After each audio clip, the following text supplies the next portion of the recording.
Hey guys, welcome to the supplemental video for Unit 10, Lesson 6. I'm going to go through simplifying a few rational expressions. If you want to pause the video and figure these two out before me, go ahead now. Okay, so the first thing that I'm looking at in this top problem is trying to figure out a GCF that I might be able to take out of those to reduce it. In this case, 7 goes into both 42 and 77, so I can reduce this to 6 over 11. Alright, the next thing I'm looking at are the x terms. Now I'm noticing that I have an x squared over x to the 5th. You know that you can just subtract 2 minus 5 and you would have a negative 3, meaning a power of 3 in the bottom. Another way to think about it is, okay, well I have x times x in the numerator and 5 of them, 1, 2, 3, 4, 5 of them in the denominator, so I'm allowed to cancel them. And you can see more easily, I would just have x cubed in the denominator.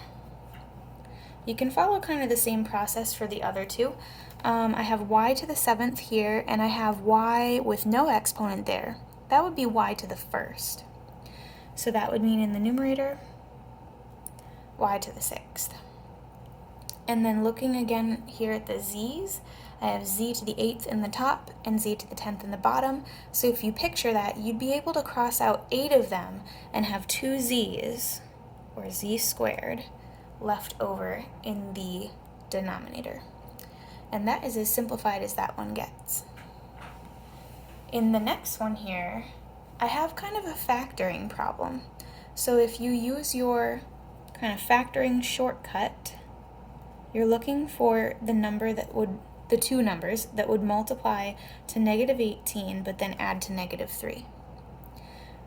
That would be x minus 6 and x plus 3. In the denominator, I can take a GCF of 5 out.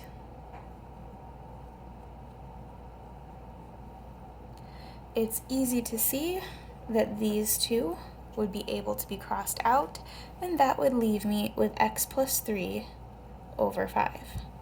If you want a pro tip, you can always try graphing, especially if it's just in one variable like this one. You can't really do this tip with several variables, but with something like this where there's only one variable being x here, you can plug that into the y equals in your calculator and look at the table for it. Then you can look at the table for this one. They should be pretty much the same. That's how you know that you did it right. Let's look at another example. Let me move this down here.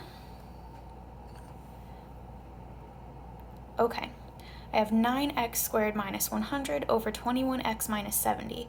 If you want to pause the video and try and figure this one out, go ahead. Okay. In the top, I can see I have what we call a difference of perfect squares, or a conjugate pair.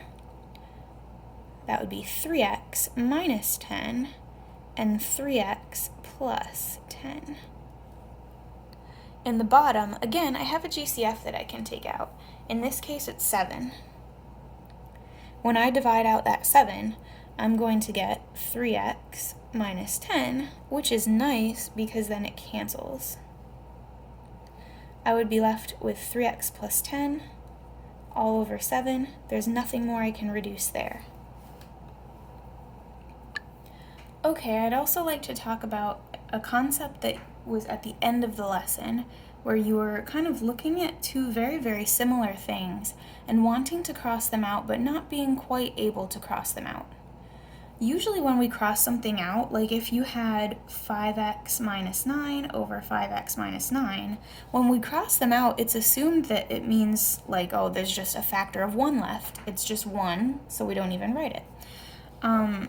When you're doing something like this, it's slightly different. So you learned today that you'd be able to cross them out and write negative 1, and I just want to show you why. So in the top here, you have a positive 3, but in the bottom it's negative 3. In the top here you have a negative 4, but in the bottom it's a positive 4, so the signs are kind of flipped from what we would like them to be. Let's take a look here. You can adjust this by factoring out a negative 1 from one of your binomials. So let me show you what I mean. If I was going to factor out a negative 1 from 3x minus 4, then I would divide 3 divided by negative 1, negative 4 divided by negative 1.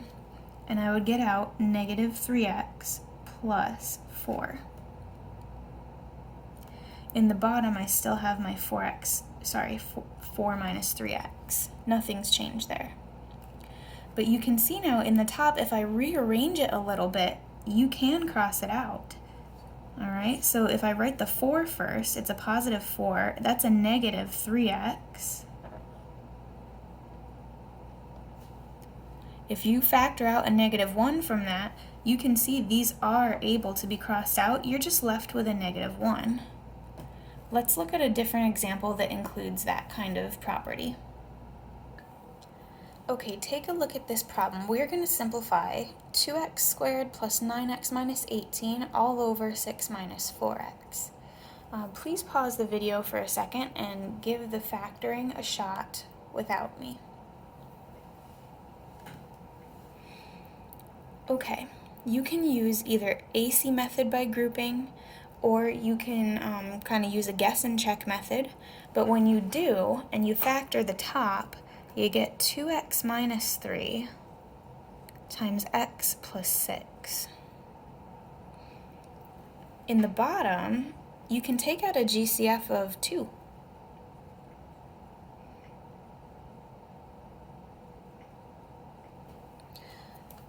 Now, as we're looking at this, it would be really nice to be able to cross out the 2x minus 3 and the 3 minus 2x, but as you can see, the 2x is positive in the top, but negative in the bottom. The negative 3 is, of course, negative in the top, but positive in the bottom. Now, you're able to use the property that we just looked at, and you can factor out a negative 1 and then use it to cross these out. Just make sure that you write negative 1 next to it so you don't forget that you're going to be multiplying by negative 1. So you'd have negative 1 times x plus 6 all over 2. It's also okay if you actually distribute that and make it negative x minus 6 over 2. That's okay. Both of these are acceptable answers.